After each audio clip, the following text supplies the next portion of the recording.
Filomeno de Miranda comenta que habían reunido una valiosa información sobre el milagro de la vida, sobre los detalles de la reproducción humana y la encarnación del espíritu.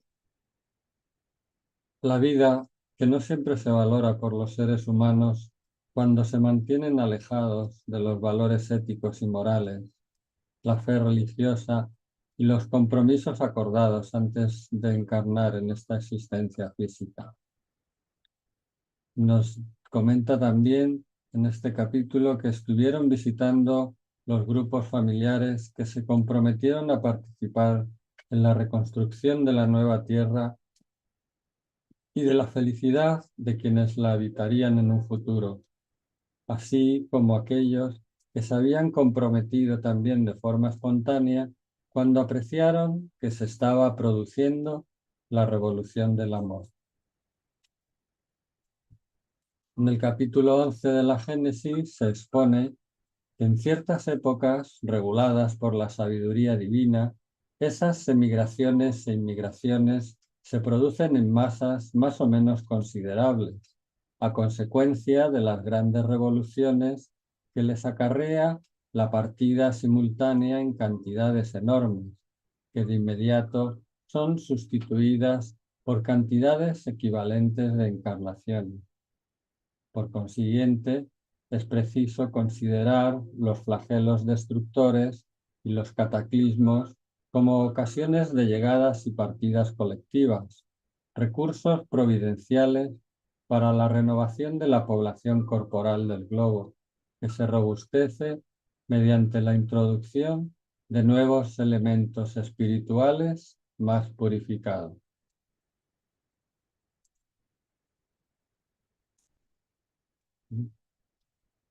Sí, aquí vemos cómo se dirigen a,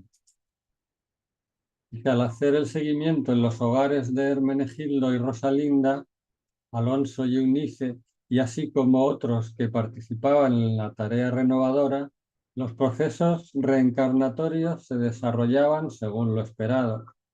El doctor Silvio nos informó que en aquel barrio de los suburbios, donde el crimen era una constante, los hermanos espírita cristianos vivían manteniendo un clima de paz y que el misionero que iba a renacer allí demostraría que el ambiente no es el único responsable del comportamiento del individuo. Se destacaría en el futuro el misionero encarnado por su brillante carrera de magistrado, transformando el ambiente de ese lugar a través de cambios en la comunidad, la economía y los individuos. Al ser una conciencia tan adelantada, su misma presencia y su trabajo y su tarea, pues es capaz de realizar esos cambios, emanando y exteriorizando también esa potente patrón de energía, ¿no? que, que porta, ¿no? Que trae.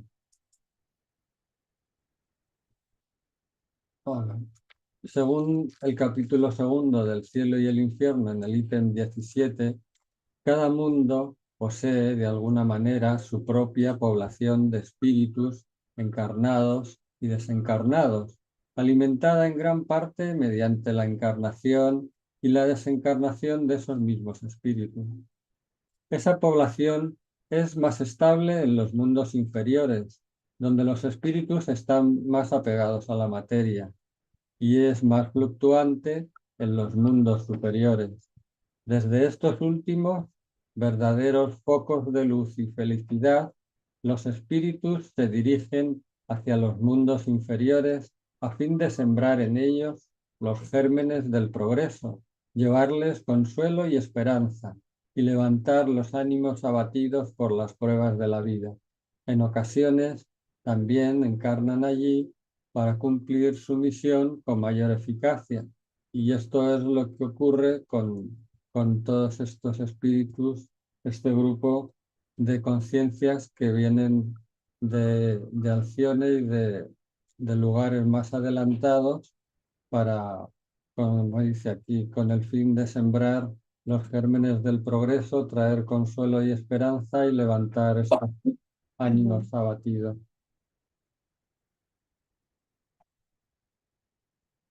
El hijo de Alonso y Eunice se dedicaría a las ciencias médicas con el fin de humanizar más esa disciplina, de la que algunos de sus miembros adolecen una falta de respeto al convertirla en una industria lucrativa, olvidando el juramento hipocrático.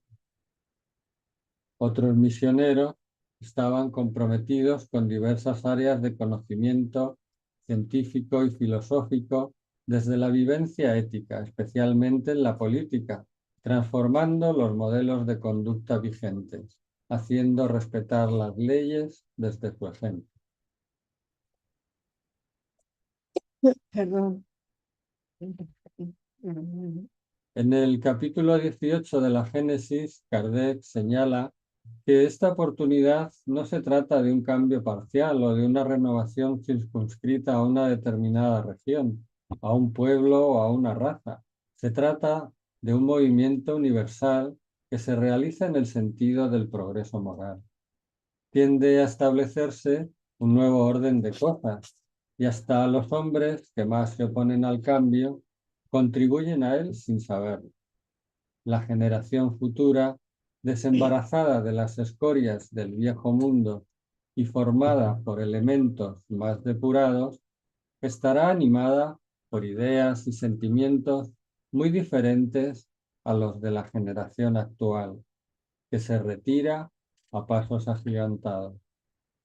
Podríamos vislumbrar, nos dice Filomeno de Miranda, un mundo donde habían desaparecido el odio, las diferencias étnicas, la miseria económica y sobre todo donde tampoco existiera la miseria moral gracias a nuevos conceptos relativos al comportamiento, ya que esa transformación se llevaría a cabo en todo el planeta.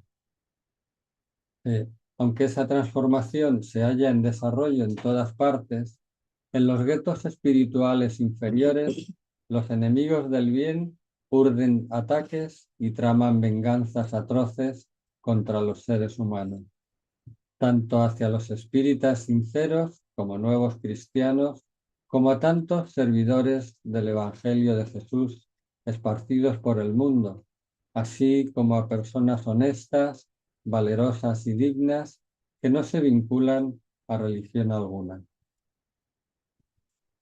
Pues también esa es una de las tareas que traen estos espíritus y el equipo de benefactores también de las colonias espirituales, la protección hacia todos estos, hacia todas estas personas, hacia todos estos seres humanos de buena voluntad que trabajan por el bien de la humanidad. En el Evangelio según el Espiritismo, en el capítulo 18, se enseña que las palabras de Jesús son eternas porque representan la verdad. No solo constituyen el salvoconducto de la vida celestial, sino también la garantía de la paz, de la tranquilidad y de la estabilidad en las cosas inherentes a la vida terrenal. Por esa razón, todas las instituciones humanas, ya sean políticas, sociales o religiosas, que se apoyen en estas palabras, en estas enseñanzas del Maestro Jesús, serán estables como la casa construida sobre la piedra. Los hombres habrán de conservarlas porque en ellas encontrarán su felicidad.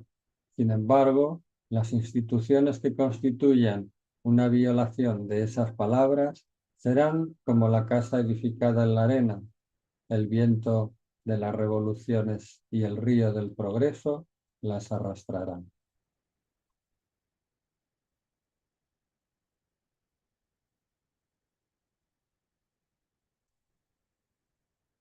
Y continúa Filomeno de Miranda. Todos los ciudadanos íntegros son considerados para estas huestes como un impedimento para extinguir el bien.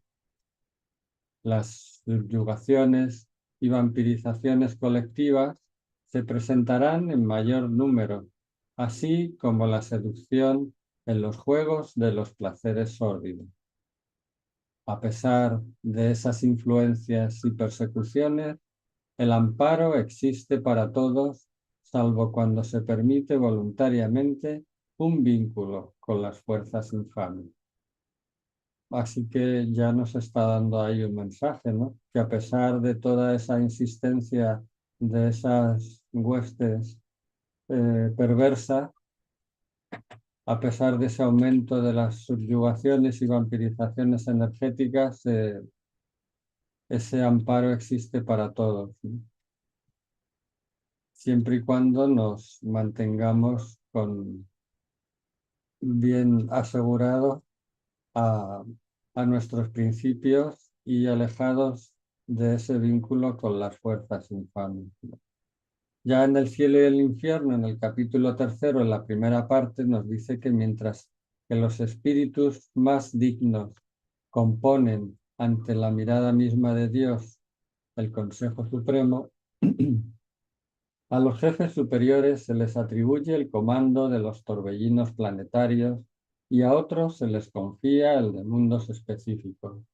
Después siguen, en orden de adelanto y subordinación jerárquica, las atribuciones más restringidas de los que tienen a su cargo la marcha de los pueblos, la protección de las familias y los individuos, el estímulo de cada rama del progreso, las diversas operaciones de la naturaleza y hasta los más ínfimos detalles de la creación. Que no hay nada que escape a la voluntad de Dios y que siempre tenemos esa protección sobre las familias y los espíritus desde siempre y los individuos por por esa subordinación jerárquica, por ese orden de trabajadores del bien en el mundo espiritual que son encargados de nuestra protección, de nuestro amparo. Pues hasta aquí he llegado. Así que doy paso a, a Emi.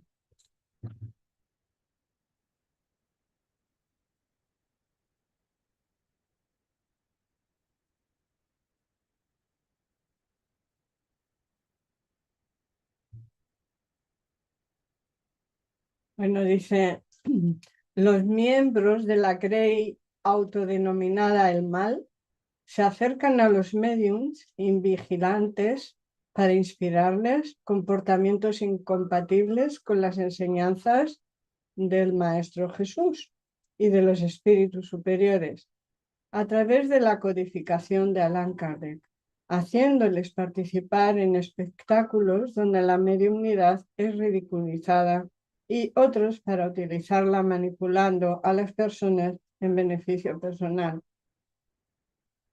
así como para fomentar su vanidad y orgullo. A los trabajadores de auxilio espiritual les hacen creer en encuentros con seres queridos de otras existencias que perturban sus hogares y favorecen convivencias adúlteras en una falta de respeto a los códigos morales y a la familia.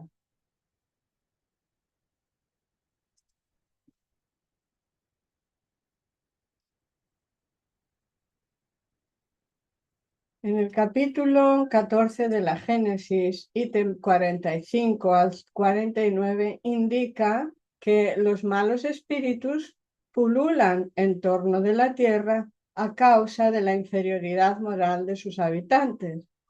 Su acción maléfica forma parte de las calamidades que asolan a la humanidad. La obsesión, que es uno de los efectos de esta acción, debe considerarse, al igual que las enfermedades y las demás tribulaciones de la vida, una prueba o una expiación y como tal debe ser aceptada. La obsesión es la acción persistente que un mal espíritu ejerce sobre un individuo. Presenta caracteres muy diferentes, desde la simple influencia moral, sin signos exteriores notables, hasta el desequilibrio completo del organismo y de las facultades mentales. Entorpece las facultades mediúmnicas y cuando se trata de mediunidad auditiva o psicográfica, se caracteriza por la obstinación del espíritu obsesor en manifestarse siempre él, el espíritu obsesor. Fascinaciones y subyugaciones que se inician discretamente y perturban el discernimiento de muchos, pasando por alto acciones de odio, venganza, rencor, incompatibilidades con las enseñanzas del Maestro Jesús, aprovechando las debilidades de la naturaleza humana. Son entidades que trabajan para la desunión de compañeros de la lucha espiritual, generando maledicencia y calumnias bien divulgadas, olvidando a aquel, al Maestro Jesús, que dio la vida como prueba de amor y compasión hacia todos nosotros y nosotras, desencadenando enfermedades de difícil diagnóstico, influenciando furtivamente a los organismos debilitados con el fin de instalar el desánimo a los que optan por el deber moral y la caridad, comprometidos con la auténtica fraternidad. En grados de obsesión se dice, recordamos la fascinación y la subyugación del libro de los medium en el capítulo 13. Obsesión simple, simple contrariedad eventual causada por un espíritu inferior. Fascinación, ilusión producida por la acción del espíritu sobre el pensamiento del medium, perturbándole el raciocinio, excentricidad, extravagancia, fanatismo. Y luego la subyugación es el dominio moral o físico del espíritu sobre el encarnado, controlándole la voluntad. Y se recomienda la lectura del libro del medium Chico Javier,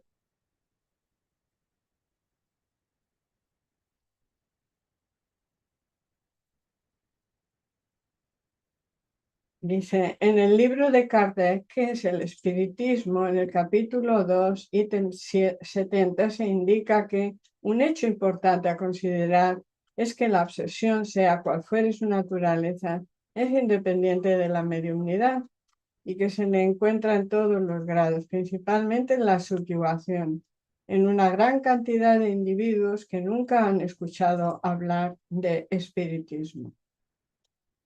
En efecto, dado que los espíritus han existido siempre en todas las épocas, han ejercido la misma influencia. La mediunidad no es una causa, sino un modo de manifestación de la obsesión. Y si no existiera la mediunidad, se manifestaría por otros efectos, a menudo atribuidos a esas enfermedades misteriosas que escapan a todas las investigaciones de la medicina. A través de la mediunidad, el ser perverso delata su presencia. Sin ella es un enemigo oculto del que no se sospecha. El Armagedón bíblico del Apocalipsis de Juan y de las tradiciones judeocristianas no se limita a la estrecha franja del valle de Megido o del monte del mismo nombre en que los ejércitos de todas las naciones se congregarían para la batalla final. El valle de Megido, Har Megiddo, se encuentra a 80 kilómetros al norte de Jerusalén y es el lugar de varias batallas decisivas en los tiempos del Antiguo Testamento.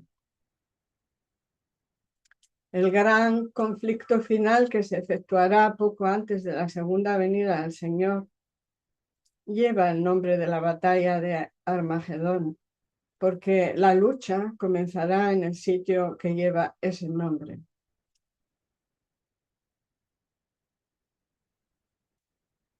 Y bueno, se nos acompaña el mapa para que veamos un poco más o menos cómo está, bueno, todo está escrito ya desde antes.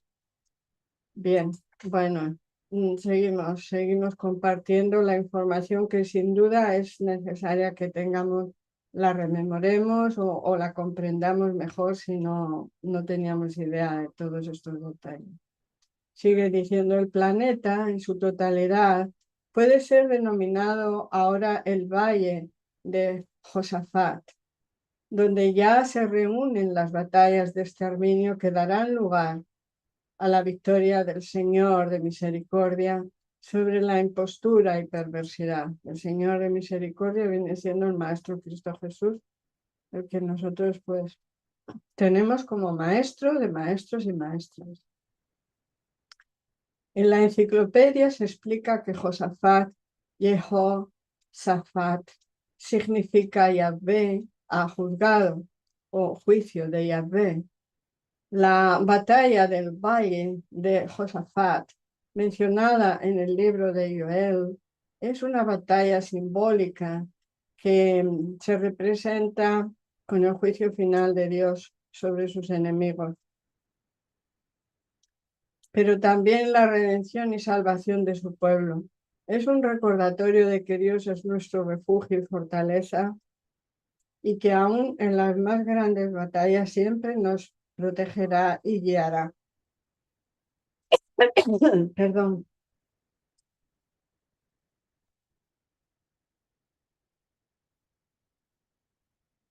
Legiones de devotos misioneros del bien se aprestan en todas partes a fin de actuar las consecuencias de la imprevisión de unos y la desesperación de otros.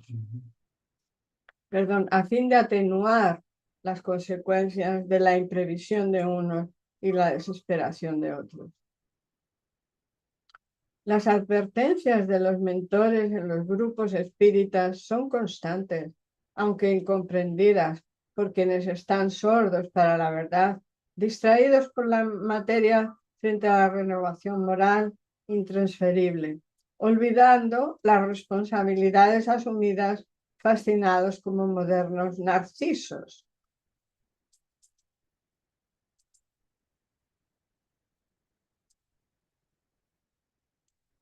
Y sigue diciendo la leyenda del Narciso, el que está enamorado de sí mismo, dice, para castigar a Narciso por su engreimiento al rechazar el amor de la ninfa Eco y dejar que pereciera de tristeza, la diosa de la justicia, Némesis, hizo que se enamorara de su propia imagen reflejada en un estanque, en una contemplación absorta, incapaz de separarse de su imagen, acabó arrojándose a las aguas. En el sitio donde su cuerpo había caído creció una hermosa flor que hizo honor al nombre y a la memoria de Narciso.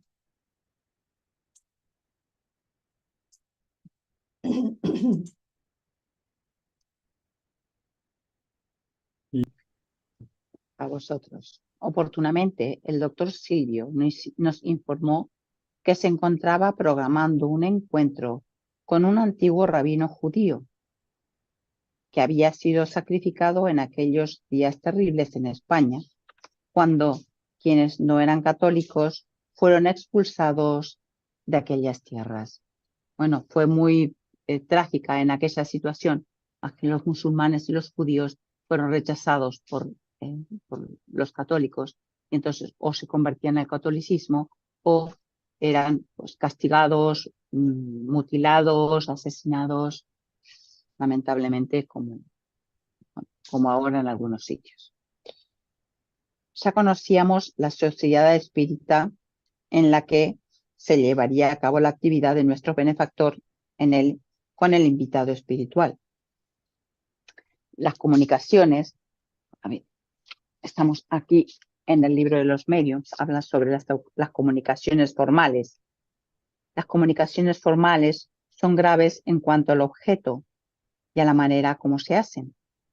Una comunicación que excluye la frivolidad y la grosería y que tiene un fin útil, aunque fuese de interés privado, es una comunicación formal. Pero pero no es por eso que esté siempre exenta de errores. Los espíritus formales, no todos tienen igual ilustración. Hay muchas cosas que ellos ignoran y sobre las cuales pueden engañarse de buena fe. Por eso, los espíritus verdaderamente superiores nos aconsejan sin cesar que sometamos todas las comunicaciones al examen de la razón y de la más severa lógica. En este caso, el hermano Silvio era un espíritu elevado, ¿no? Entonces, que se llevaría a cabo con el invitado que es espiritual, el Yachin Ben Sadok, el comandante de una considerable banda de asaltantes desencarnados dedicados a la campaña de exterminio de los discípulos de la tercera revelación judeocristiana, que somos el espiritismo, ¿no? Entonces, al estar este espíritu, al haber sido masacrado y muerto por los cristianos, obviamente en la parte espiritual, en el mundo espiritual, él todavía está bajo la influencia de ese odio, esa venganza que tiene hacia todo lo que conlleva el cristianismo. Dispuestos a la labor y confiados a la divina misericordia, nos dirigimos al núcleo espiritista, donde habíamos trabajado en otras oportunidades. Entonces, el libro de los mediums nos habla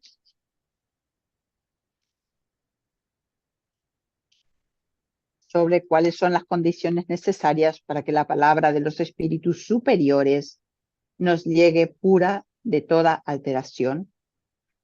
Querer el bien, desterrar el egoísmo y el orgullo. Lo uno y lo otro es necesario. O sea, desterrar el orgullo y el egoísmo es imprescindible. ¿Cuál es el medium que podríamos llamar perfecto? Porque ellos hay que ver que iban a una casa, bueno, tanto física como espiritual, en la cual había mediums, ¿no? ¿Cuál es perfecto? Es la respuesta de ellos. Perfecto. Ah, vosotros sabéis que la perfección no está sobre la tierra. De otro modo, no estaríais en ella. Di, pues, medium bueno, y esto será ya mucho, porque son raros. El medium perfecto sería aquel a quien los malos espíritus no se hubieran atrevido jamás a hacer una tentativa para engañarle. El mejor es aquel que, no simpatizando, sino con buenos espíritus, ha sido engañado menos veces.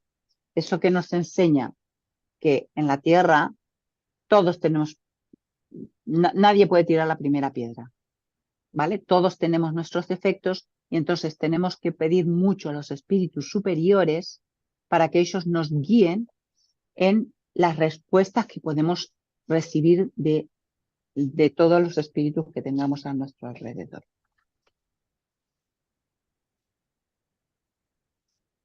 Vale.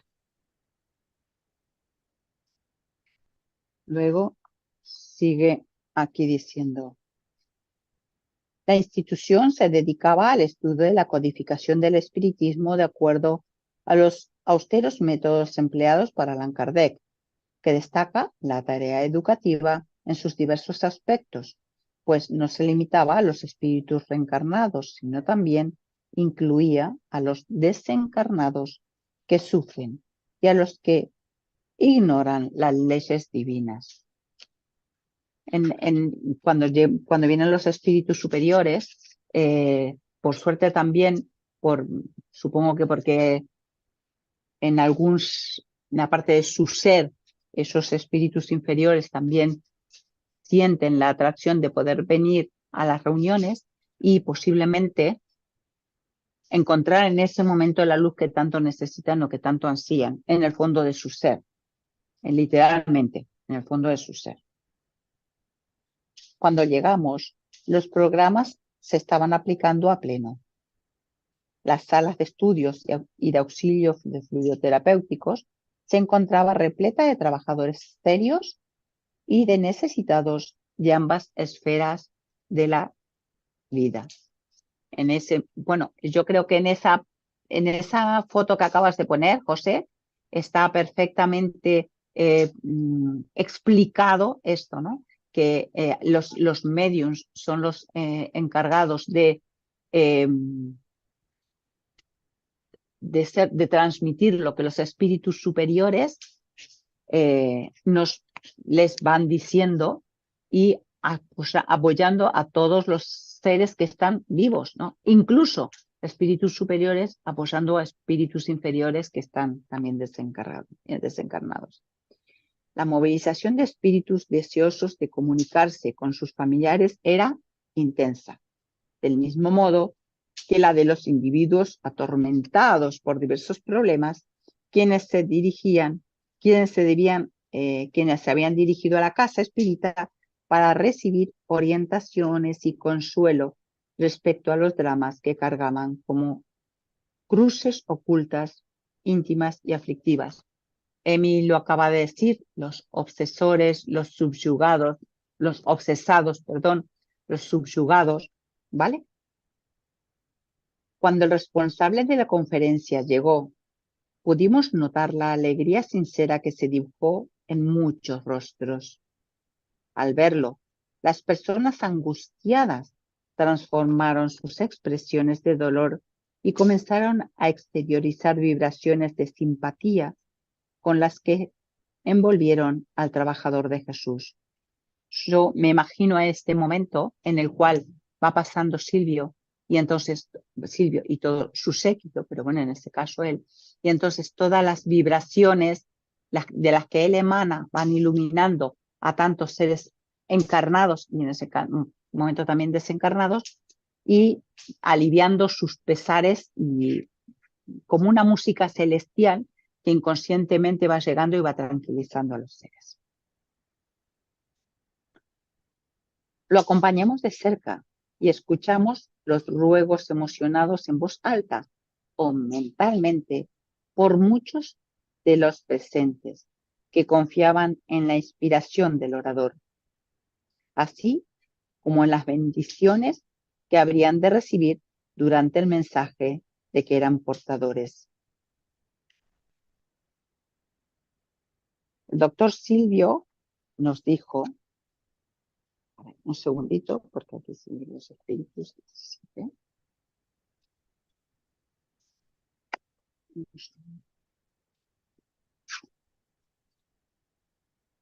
El doctor Silvio dijo, el espiritismo es una doctrina seria. Y en el libro de los espíritus podemos leer que dice, la doctrina espírita o el espiritismo tiene por objeto las relaciones del mundo material con los espíritus o seres del mundo invisible.